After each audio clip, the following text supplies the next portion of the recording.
G'day, g'day. In today's video, we're going to be doing a bit of a different build, building a nice little cyberpunk bar. And what bar is good without its regulars?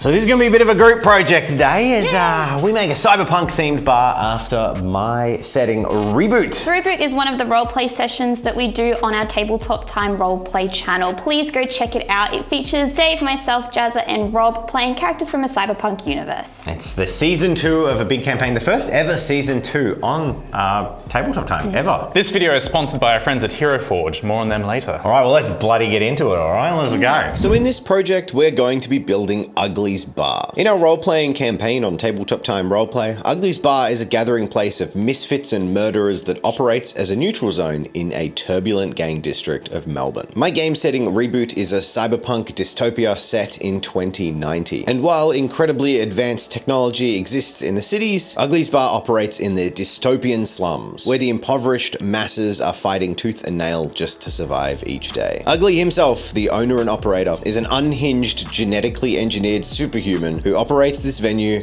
with the care and delicacy of a horribly neglectful parent. He's become a fan-loved, antagonistic anti-hero, and is the closest thing our cyberpunk setting comes to having the friendly local tavern keeper. We've had a lot of fun and memorable moments in this most diviest of dive bars in season 1 of Reboot, and I am super excited to see it come to life for season 2.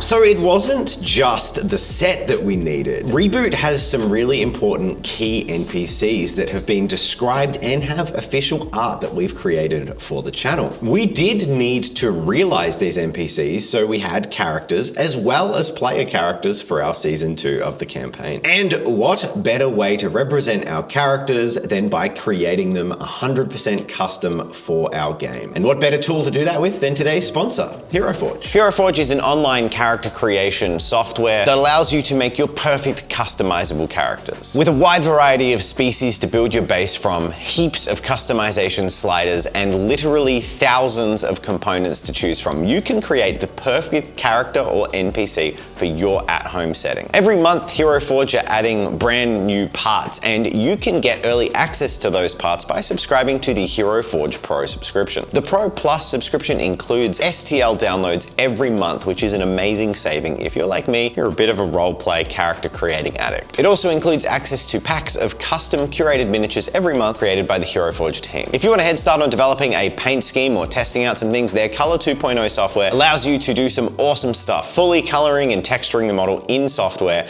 prior to printing it out or having it delivered. Because it's not only 3D prints that Hero Forge offer, you can also get your miniature printed and delivered to you in a variety of materials, from regular and high quality plastic to the very opulent bronze casting. You'll be sure that you're happy with your miniature delivery from Hero Forge. If you're more of a virtual tabletop player, fret not. They now have an export to VTT option, enabling your minis to be used online in virtual tabletop games like Tabletop Simulator. Overall, this is my absolute favorite and I think the best miniature creating software out there on the market for you to create custom miniatures for your role-playing game. So go check out heroforge.com. Links are in the description down below. So Dave has set me the task of painting these two fairly major characters in his setting, and to really establish them in both the set piece and the world that they're in, I really want to go for that garish washed neon look that is so prevalent in cyberpunk. So while Jen was undercoating all our other set pieces, I got her to spray down the two characters, so I ended up with this really nice mottled look that would match the rest of the scenery perfectly. Then I set to painting them. I made sure to put down really good midtones that would match the textures and nature of the materials of the characters. That was more important to me than actual colour, as of course they'd be washed down by all the strong lights. The trickiest part of painting Ugly would of course be the skin. He is, of course, as anyone aware of this setting would know, far from ugly, and I really wanted to encapsulate this and show him to be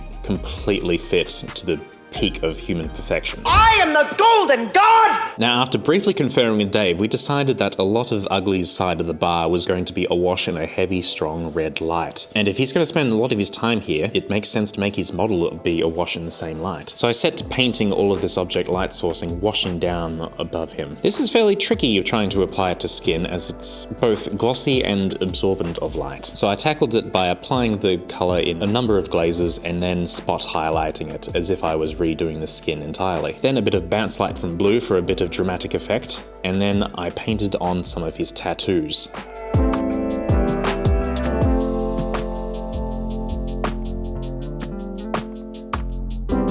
For the VIP half of the bar, i.e. where Ugly spent most of his time, we made sure that we applied a lot of red paint to that area, and I put in some spot details into the lights to make them really glow with red light.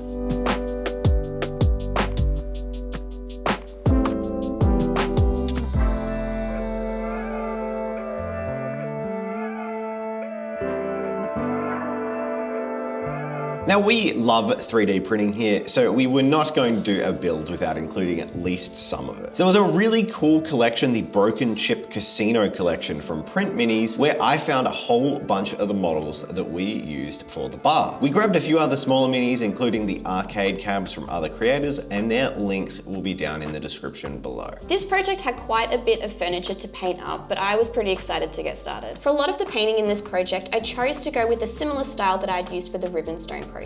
It was a relatively fast and simple style, and I thought it looked really effective, so I wanted to apply it here. A lot of the furniture just got a couple of reds with a bit of highlights on them to make them look like that shiny PVC vinyl look. Metallics done the same way with a bit of depth and a bit of highlight as well. For a lot of the bottles, I wanted to keep them in Australian theme, so we have a lot of green and browns for our bottles over here, and a couple of red solo cups as well. I really wanted to emphasize the colors used, but I didn't want them to stand out too much. We had to remember this was a divey bar that people have probably thrown up and destroyed, so the color needed to be there, but it didn't need to stand out.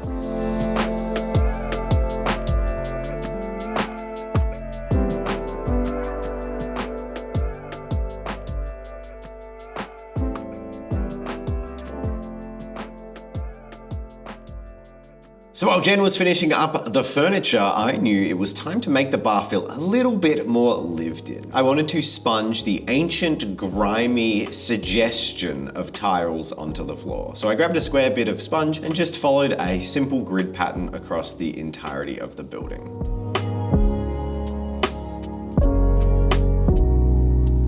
As well as this, I'd printed out a whole bunch of flyers, posters, and various little bits of paperwork that I wanted to stick all over the floor. I grabbed some Mod Podge mat and just squished them in, deliberately soaking some of the paper in water beforehand to make it nice and soft and easy to manipulate. So it looked kind of like it had been there for a while and squished into the floor with spilled alcohol. Another thing I really wanted to do was make it look like people had thrown up on the floor, spilt drinks, leaked machine oil, or maybe blood. This is a cyberpunk dive bar where a whole bunch of crazy stuff happens. So imagine a whole bunch of crazy liquids have ended up on the floor.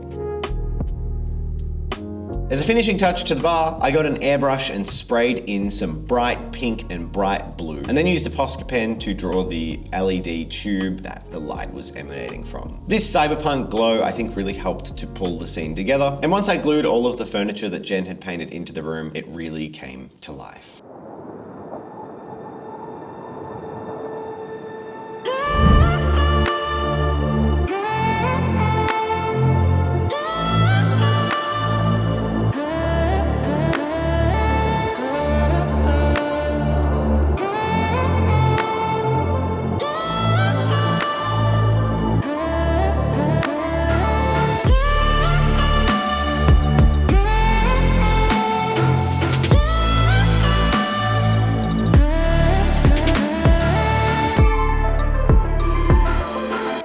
Thank you to all our patrons for your support. You help us make these awesome and ambitious projects. This has been a really cool opportunity where we've been able to share our love of roleplay across both our audiences, and I'm super excited to get to use this in our games. Does this match the image you've had in your mind for all this time? Absolutely, it's like exactly how I pictured it. And I've heard from people on Discord who've seen like some behind the scenes for our Patreon. They're like, it's pretty much how they imagine it too. I've never built something from scratch before, so this was a really cool opportunity to just see it all come to life and different ways. It was really good. And there you have it. We're here at another Tabletop Time outro. It's been really fun seeing my little creation go from my brain into reality. It's surreal having this set for a roleplay game. So thank you to Jen and Murray for your huge amounts of help and work making this come to life. Don't forget to check us out on Tabletop Time Roleplay, where we will be featuring this set in our new reboot campaign season 2. Yeah, cool. Thanks everyone. Professional YouTubers, we don't do anything awkward or outro or whatever.